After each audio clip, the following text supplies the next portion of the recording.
kembali lagi bersama saya Alsonia dalam podcast kali ini. Nah, jadi kan setiap bulan itu kami akan mengupload podcast yang akan mengundang narasumber-narasumber yang akan menambah pengetahuan baru, informasi baru untuk kita semua. Nah, dalam Himabiko sendiri kan ada beberapa bidang nih, ada juga departemen.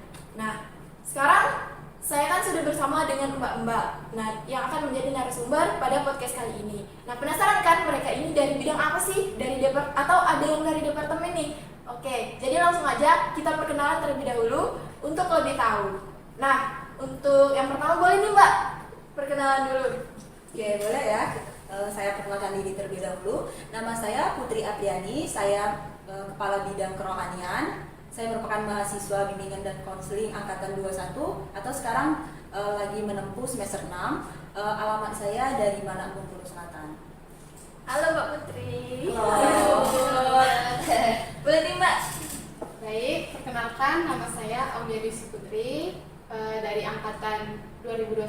Sekarang sedang lagi di semester 6. Asal saya dari Seluma. Halo Mbak Aulia. Halo. Boleh nih Mbak. Oh ya, oke. Perkenalkan, nama saya Tiara Mahesa. Saya merupakan wakil koordinator Departemen Kesekretariatan dan saya sekarang semester 6, angkatan 2021 dan asal saya dari Empalawang. Halo Mbak Tiara.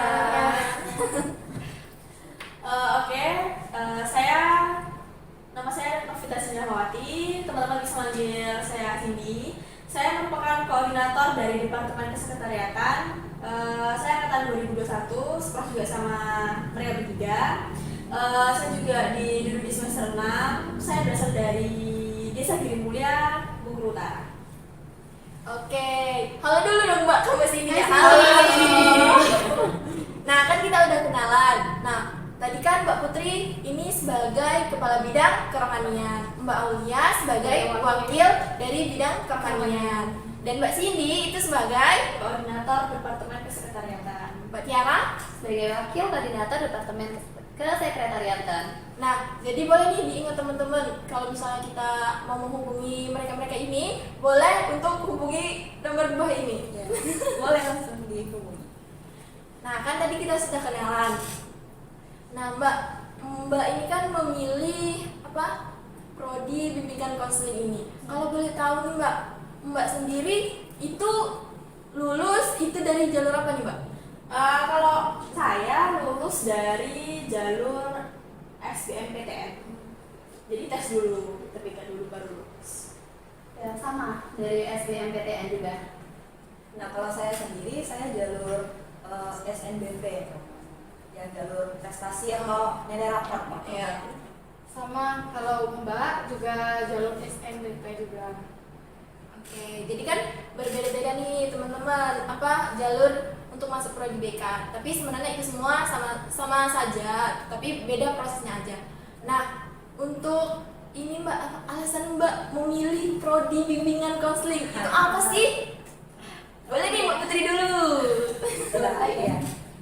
Sebenarnya sih saya masuk BK itu memang bukan pilihan pertama sih.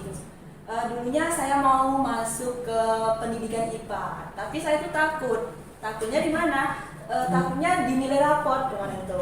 Saya takut melihat nilai raport, saya mikir, pasti ini nggak akan keterima kalau di IPA gitu. Jadinya ya saya masuk di BK. Tapi di sini setelah saya sampai semester 6 dan juga saya sudah memiliki motivasi, memang ternyata ini ibaratnya basic saya dan memang di BK. Walaupun awalnya memang bukan BK sih pilihannya. Coba Aulia, apa sih Mbak alasannya? Kalau Mbak sih dari SMA dulu sebenarnya memang bukan tujuannya masuk BK, karena pilihan Mbak kemarin itu mau masuknya pendidikan non formal. Tapi karena melihat lagi berapa banyak yang mendaftar di BK dan di pendidikan non formal, jadi Mbak melihat di situ, jadi Mbak memutuskan untuk masuk di BK. Kalau dulu kan memang belum ada basic manapun kan, kalau kata orang masuk BK itu enak kayak gitu. Nah, jadi awal-awal semester kalau Mbak dulu kayak nggak tahu gitu pelajaran BK ini kayak apa sih kayak gitu, terus sampai sekarang semester 6 sangat mencintai jurusan BK itu. Terima Cindy sendiri nih, apa sih alasannya? Jadi sebenarnya bukan gimana ya? Jadi keinginan pertama tuh bukan ke BK. Keinginan pertama tuh pengen psikologi. Nah tapi di sini kan tidak psikologi ya. Iya. Nah gitu. Terus di luar, ya namanya orang tua nggak boleh ini itu. Terus mikir-mikir lagi apa ya yang mirip gitu. BK di sini ada gitu. Jadi itu tadi mengambil BK di pilihan kedua. Karena pilihan pertama memang kalau dari saya sendiri pilihan pertama itu saran dari orang tua. Jadi pilihan pertama di PGSD, pilihan kedua pilihan saya sendiri BK. Alhamdulillahnya kan cuma di BK. Walaupun di PGSD, memang tidak pernah di PGSD. Nah untuk Mbak Tiara nih, apa sih alasannya? Oke, kalau Mbak itu awalnya itu karena termotivasi dari guru BK yang ada di Lawang itu kan nggak semuanya tuh basicnya BK. Jadi Mbak tuh pengennya Mbak itu menjadi salah satu guru BK di sana. Terus itu juga melihat peluang karena kan BK ini katanya peluangnya itu bagus, apalagi kedepannya itu kan banyak dibutuhkan terutama di sekolah-sekolah kan dari SD, SMP itu kan udah mulai dimasukkan BK. Mungkin itu saja sih Mbak tuh. Iya, menanggapi dari yang Mbak Tiara katakan tadi, memang kalau dari daerah-daerah itu masih kekurangan ya Mbak, Iya, kekurangan iya. dari guru BK Iya, ini. guru BK Nah, ini tentunya ada. untuk kedepannya akan lebih dibutuhkan. Betul. Nah, banyak yang bilang kan Mbak, banyak misalnya dan Mbak kan sekarang sudah semester 6 kan? Iya. Berarti nggak ada nih Mbak rasanya menyesal nih masuk BK seperti itu, nggak ada ya Mbak? Nggak ada. Iya. Karena kalau dipikir-pikir ya, ilmu-ilmu yang kita dapat selama kuliah di BK, ya dipikir-pikir perlu loh untuk kehidupan sehari-hari gitu. Banyak hal-hal yang sebelumnya kita nggak tahu, ternyata ibarat kata simpelnya kayak ternyata anak-anak tuh punya beberapa perkembangan ya. Dan setiap tahap mereka remaja, dewasa, kecil beda-beda gitu. Jadi nantinya kalau misalnya kita punya kehidupan yang lebih lanjut dan lebih serius pasti perlu gitu. Nah jadi nggak ada benar salah sih sampai sekarang alhamdulillahnya. Iya, betul. Iya. Dan juga ya sih kita bisa lihat kan bahwa anak nakal itu bukan karena mereka nakal, tapi mungkin ada problem kan sebelumnya. Nah, dan juga kita jadi lebih berjiwa sosial, terutama kan kalau Mbak sendiri ya itu kan suka dengan yang jiwa-jiwa sosial. Jadi Mbak termotivasi lagi untuk lebih ini ke BK. Iya betul sekali. Gimana kalau dari sekolah di daerahnya itu sendiri kan itu menganggap guru BK itu sebagai polisi, Iya, Mbak, betul. polisi sekolah. Padahal kan kita itu tidak seperti itu. Iya. Nah, mungkin boleh nih dari mbak-mbaknya nanti kalau sudah menjadi guru BK ditunjukkan apa sih fungsi dari guru BK itu. Bener-bener. Jadi kan kita sudah kenalan dan juga sudah tahu nih apa sih alasan mbak-mbak ini untuk masuk prodi bimbingan dan konseling. Nah, kembali lagi nih ke topik awal kita, di mana Mbak Putri tadi kan sebagai kepala bidang dari bidang kerohanian dan Mbak Aulia itu sebagai wakil dari bidang kerohanian dan Mbak Tiara itu sebagai wakil koordinator dari departemen kesekretariatan dan Mbak Cindy itu sebagai koordinator dari departemen kesekretariatan. Nah, mungkin udah penasaran nih apa sih bidang kerohanian itu, apa sih departemen kesekretariatan itu. Nah, mungkin boleh nih lebih detailnya kita tanya-tanya ke mbak-mbaknya. Nah, boleh kita mulai dari bidang kerohanian dulu. Mbak Putri kan sebagai kepala bidang kerohanian nih Mbak, boleh nih Mbak dijelaskan apa sih bidang kerohanian itu? Jadi bidang kerohanian adalah suatu bidang, salah satu bidang yang ada di informasi bimbingan dan konseling, di mana kami di sini bergerak adalah bidang keagamaan. Tetapi di sini kami tidak menekankan hanya bidang agama Islam aja, tapi ibaratnya kami mewadahi untuk semua agama. Dan juga kami tidak hanya berfokus di agama saja, tapi juga kami ibaratnya ada suatu kegiatan yang berhubungan dengan masyarakat dan untuk mahasiswa-mahasiswa lainnya. Ya benar ya dibilang sama Mbak Putri. Jadi bidang kerohanian itu bukan hanya tentang bergerak dari keagamaan, terutama kan kita di BK juga ada agama non muslim. Jadi kita dari kami kerohanian juga mewadahi dari yang agama non muslim itu. Nah salah satunya seperti kegiatan peduli sama masyarakat, misalnya panti, ya seperti itu. Oke, nah itu kan dari bidang kerohanian nih. Nah sekarang dari Departemen Kesekretariatan. Gimana, istimewa banget nih Mbak? Cuma satu departemen nih. Apa sih Mbak Departemen Kesekretariatan itu? Oke, jadi Departemen Kesekretariatan itu satu-satunya departemen yang ada di Himabiko. Nah, jadi departemen ini, saya sebagai koordinator departemen dan wakil saya ini kami baru memiliki tanggung jawab untuk mengelola administrasi, dokumentasi gitu. Jadi kalau misalnya ada pasti setiap kegiatan gitu kan pasti ada LPJ-nya nantinya kan ada bagaimana. Itu kalau misalnya ada beberapa dokumen-dokumen yang perlu diarsipkan itu ke kami. Jadi kami arsipkan kami data. Jadi pada saat mungkin suatu saat dokumentasi itu akan digunakan.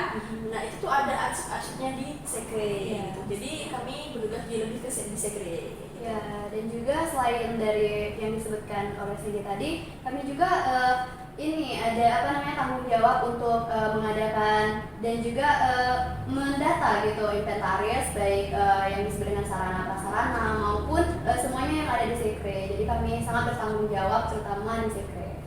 Iya, jadi bisa disebut Departemen Kesekretariatan itu tangan kanan dari sekretaris. Iya, betul, Ya, ya. sekretaris Hima gitu. Jadi kami saling membantu gitu.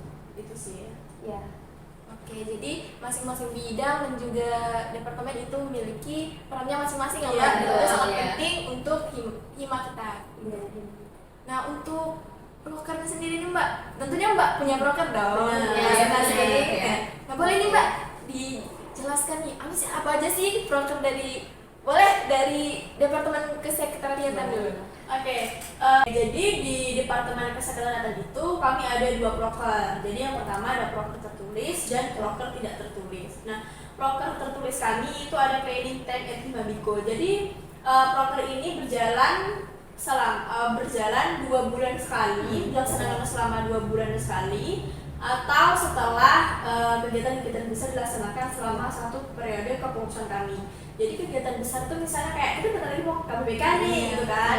Jadi kita mau ke KBBK pasti banyak banget barang-barang yang keluar gitu kan. Pasti kita menggunakan piring-piring atau kan piring ada tuh terus terpal gitu kayak karpet gitu kan, pasti banyak banget yang keluar. Jadi setelah kegiatan kemah atau KBBK itu dilaksanakan pasti barang-barang itu akan dikembalikan lagi gitu kan. Sebelum pasti dikembalikan, kita sama-sama lelah gitu kan, pasti hanya dikembalikan dulu gitu. Nah nanti kita atur jadwal dulu gitu kan, kita atur jadwal hari apa, tanggal berapa program proker ini dan akan dilaksanakan gitu kan. Jadi proker ini pasti dilaksanakan dengan sasaran semua mahasiswa aktif BK gitu. Jadi mulai dari angkatan 23 ya, dari angkatan 23, 22, 21 gitu kan. Itu pasti wajib untuk mengikuti Planning Tank at Himabiko gitu. Itu sih untuk proker yang tertulis gitu. Iya. Nah, dan juga kami kan tadi udah disebutkan kan sama Cindy tadi itu ada proker tidak tertulis. Nah, proker tidak tertulis itu kalau di dalam Departemen Kesekretariatan itu yaitu piket mingguan. Nah, di mana sasarannya itu yaitu seluruh kepengurusan inti dari Himabiko itu sendiri, terutama kepengurusan yang ada di tahun 2024 ini. Nah, jadi sistemnya itu kami bagi menjadi 4 kelompok kepengurusan inti itu dan kami buat jadwal per minggu gitu kan. Jadi mereka yang misal kelompok 1 kami jadwalkan piket minggu ini lalu dilanjutkan oleh kelompok 2, 3, dan 4 dan seterusnya kan.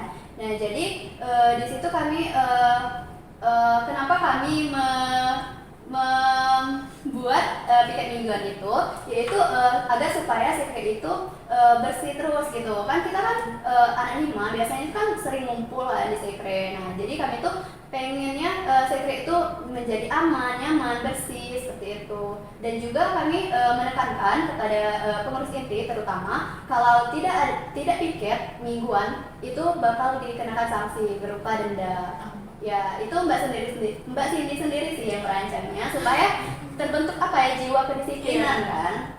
Benar ya. Dan untuk lebih gimana ya, untuk lebih tertata lagi, jadi setiap kelompok kita kan ada 4 kelompok, jadi setiap kelompok pada proses bersih-bersih nanti itu kami berikan PJ. Jadi nanti misalnya kayak kelompok 1 PJ-nya Mbak Tria gitu kan dari Bendung gitu, nanti kami bagi. Terus dari kelompok kedua nih, misalnya kelompok kedua kami ambil dari sekretaris himanya kan, Mbak Angel gitu di kelompok 2. Nanti kelompok 3-nya saya PJ-nya, kelompok 4 Tiara PJ-nya. Jadi kenapa dikasih PJ? Jadi kalau misalnya dia nggak dikasih PJ itu kan pasti kayak banyak orang, banyak kepala, pasti dia tuh bingung, ya udah aku piket hari ini, aku piket hari ini. Tapi ketika dia ada PJ itu, ada yang mau koordinator satu gitu. Nah jadi kayak yuk piket kita hari apa bisanya gitu, kamu hari apa piketnya bisa, bisa piket hari apa, bisa piket hari apa, ditentukan gitu. Nah jadi selama 1 minggu itu terserah dia mau piket hari apa gitu. Cuma rata-rata kami tuh piket lebih ke hari Rabu, Kamis gitu, jadi lebih seringnya di hari-hari itu. Jadi melanjutkan yang training time ekonomiku tadi kan ya. Jadi selain kami tuh bersih-bersih di bersih-bersih di sekre selama 2 bulan sekali atau setelah kegiatan itu, kami selain bersih-bersih kami juga melihat lagi, cek lagi gitu nah barang-barang yang dikeluarkan pada saat kegiatan itu tuh ada yang rusak enggak gitu kan. Kalau rusak bisa diperbaiki atau tidak atau bagaimana kelanjutannya. Terus jumlah barang tuh yang keluar dengan yang masuk harus sama gitu. Misalnya kita pakai terpal nih untuk tenda gitu kan, terpal misalnya keluar 2, berarti badan harus keluar 2 dan balik di dalam sekre. Ketika barang itu balik ke dalam sekre dengan posisi yang sama, utuh, bersih, jumlahnya sama gitu. Jadi ketika di sekre tuh nggak, barang tuh kalau misalnya posisi ditata rapi bersih, barang tuh pasti akan awet gitu kan ya. Jadi harus bersih gitu kan. Nah kalau data juga lebih rapi. Kalau misalnya ada tamu atau memang teman-teman yang lagi pengen nongkrong di sekre itu lebih nyaman, wangi juga. Dan di sekre sekarang juga kami menyediakan pewangi. Jadi yang misalnya kemarin-kemarin sempat ada bau gak enak gitu kan, udah ada pewangi, udah mulai wangi. Terus banyak banget semut gitu kan, kami udah beli semprot untuk matiin hama gitu ya, udah bersih lagi gitu. Jadi teman-teman gitu, kalau misalnya yang mau nongkrong, yang mau ngobrol-ngobrol di sekre atau ada pulang di sekre, sekarang udah bener-bener nyaman gitu kan, bersih. Terus kalau misalnya teman-teman juga mau ke sekre gitu, bisa berkunci ke aku atau ke Bang Nofran gitu. Jadi kuncinya ada 2. Oke, jadi boleh nih semuanya kalau mau main ke sekre, karena sekre sekarang tuh sudah bersih, sudah nyaman, jadi kita bisa berkumpul di sana. Betul. Nah, itu kan tadi proker dari Departemen Kesekretariatan. Nah, sekarang kita penasaran nih, apa sih proker-proker dari bidang kerohanian? Nah, boleh nih Mbak disampaikan apa sih proker-proker dari bidang kerohanian ini? Nah, untuk bidang kerohanian itu sendiri, proker itu ada 4 gitu. Yang pertama itu ada namanya Hima Biko Peduli, di mana di Hima Biko Peduli ini kami bidang kerohanian ibaratnya menjalankan suatu proker yang berhubungan dengan kepedulian kita. Kepedulian kita bukan hanya di masyarakat, tetapi juga kepada mahasiswa bimbingan dan counseling itu sendiri. Nah, di mana di sini untuk Hima Biko Peduli terkhususnya kami ibaratnya kegiatannya nantinya berbentuk ke kepedulian ke panti jompo. Lain dari panti jompo, kami juga melakukan Hima Biko Peduli dengan kegiatan yang sedang tren kini tuh apa tuh namanya tuh? Yang membantu Palestina. Jadi kami juga ikut ibaratnya open donasi untuk membantu Palestina itu sendiri. Dan juga misalnya nantinya kita gitu ya mendapatkan bencana baik itu kita sendiri ataupun masyarakat-masyarakat yang ada di luar, itu juga kami membuka open donasi untuk membantu masyarakat tersebut. Jadi di mana untuk Hima Biko Peduli ini kan kita ibaratnya mempusatkannya di panti jompo. Jadi kita itu sebagai mahasiswa BK nantinya kita ibaratnya mengumpulkan donasi baik itu pakaian, uang dan lain sebagainya. Hanya kita ibaratnya bersama-sama ke panti jompo untuk memberikan donasi tersebut. Itulah bentuk kepedulian yang kita berikan kepada panti jompo. Selanjutnya yang proker kedua itu ada namanya Al-Kapitan. Al-Kapitan. Tapi kan seperti yang sudah saya jelaskan di awal tadi bahwa di sini kan kami di bidang kerohanian gitu. Tidak hanya ibaratnya memfokuskan ke bidang keislaman. Nah, jadi di Al-Kapital yang kami buat itu juga terdapat yang namanya kata-kata motivasi. Nah, jadi ibaratnya untuk agama lain, untuk yang luar dari agama Islam itu juga bisa membuka atau mengeset Al-Kapital tersebut. Dan juga untuk Al-Kapital ini sendiri kami melakukan collab dengan bidang Komenko. Kami dari kerohanian mencari kata-kata motivasi dan pamflet untuk Al-Kapinya sendiri, dan juga yang mengesernya ke grup-grup WA dan Instagram yang membuatnya itu bidang Komenko. Ya, terus proker selanjutnya itu ada Himabiko berbagi di bulan suci Ramadan. Nah, jadi kami dari kerohanian itu menyediakannya. Jadi seluruh anak anggota Hima itu ikut terjun langsung ke lapangan untuk membagikan jir gitu. Nah, jadi untuk Himabiko berbagi ini yaitu hanya satu kali setiap bulan Ramadan saja. Jadi untuk anak-anak misal dari non muslim juga bisa ikut bergabung dalam Himabiko berbagi. Dan terus proker yang terakhir itu Sadisko, yaitu sharing diskusi bersama Himabiko.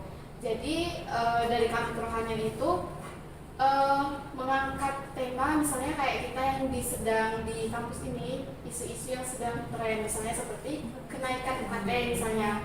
Nah, jadi itu untuk pesertanya itu dari kita, dari Himabiko, terus dari kami itu mengundang pemateri misalnya presiden mahasiswa di kampus atau gubernur, jadi untuk memberikan dan menyampaikan tentang terkait permasalahan yang ada di kampus.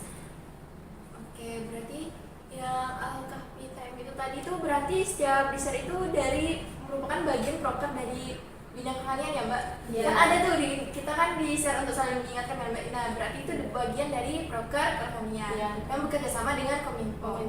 Kemudian yang untuk Himabiko Peduli tadi kan itu sejauh ini Mbak, apa kita sudah pernah melakukan untuk kepengurusan Himabiko 2024 ini, itu untuk Himabiko Kepedulian itu sudah merangkum apa aja nih Mbak?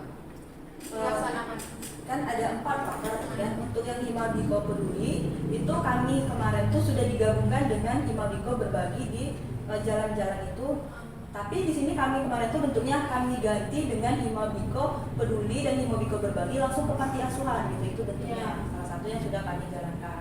Untuk yang Al-Kahfi Time itu sendiri itu ibaratnya sudah lama kami jalankan dan itu desainnya setiap 1 minggu 1 kali.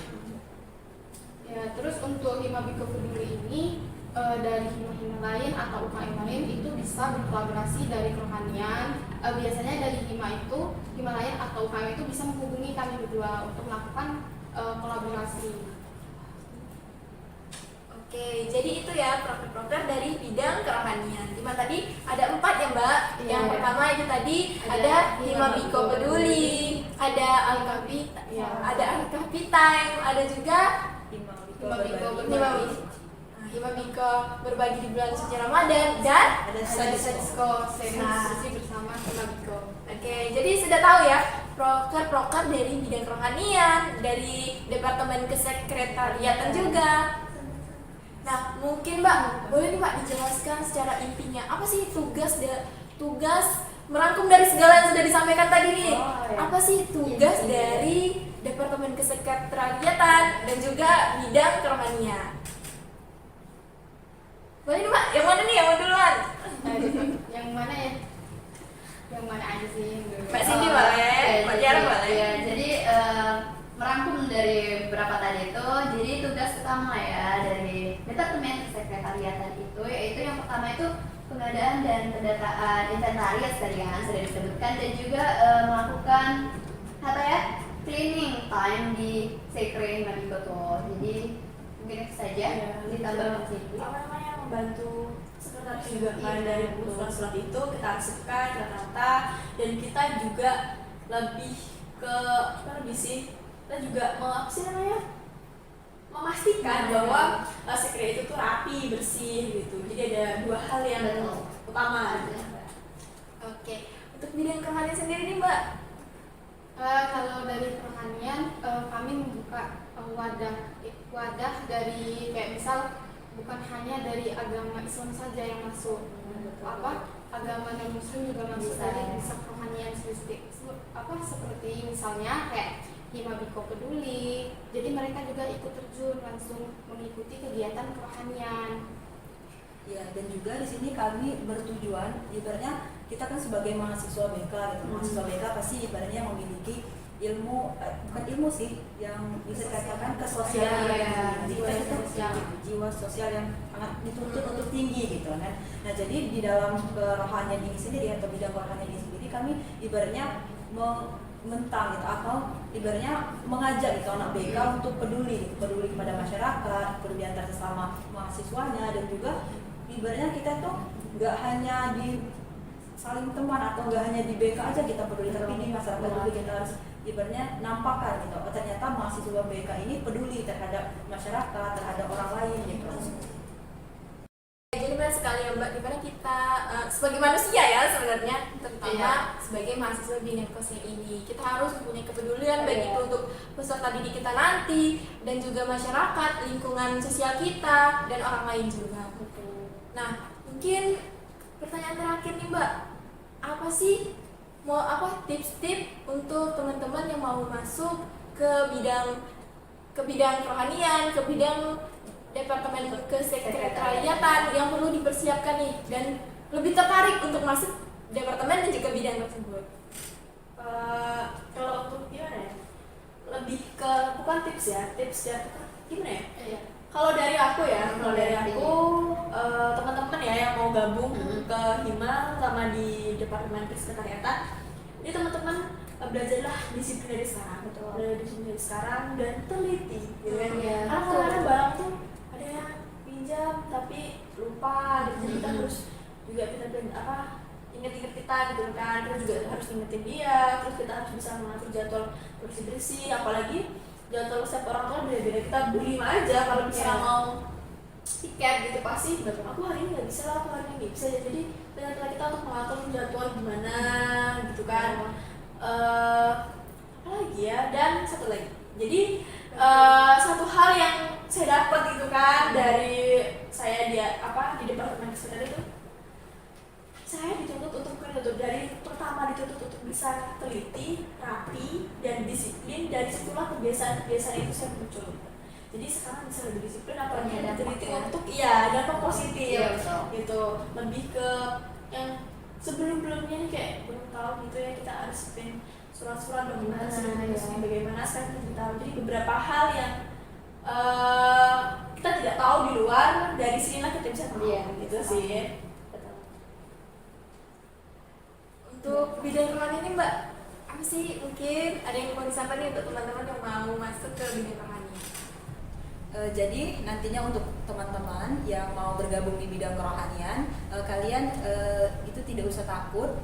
Kalau di bidang kerohanian itu katanya tentang agama ya, tapi di sini kan kita ibaratnya mau sama-sama belajar. Jadi kita sama-sama di organisasi ini sama-sama belajar untuk memperbaiki diri dan juga sama-sama belajar bagaimana kita ibaratnya nantinya membentuk kepedulian baik itu sesama mahasiswa, sesama teman, dan juga bisa membantu dan juga bisa masyarakat.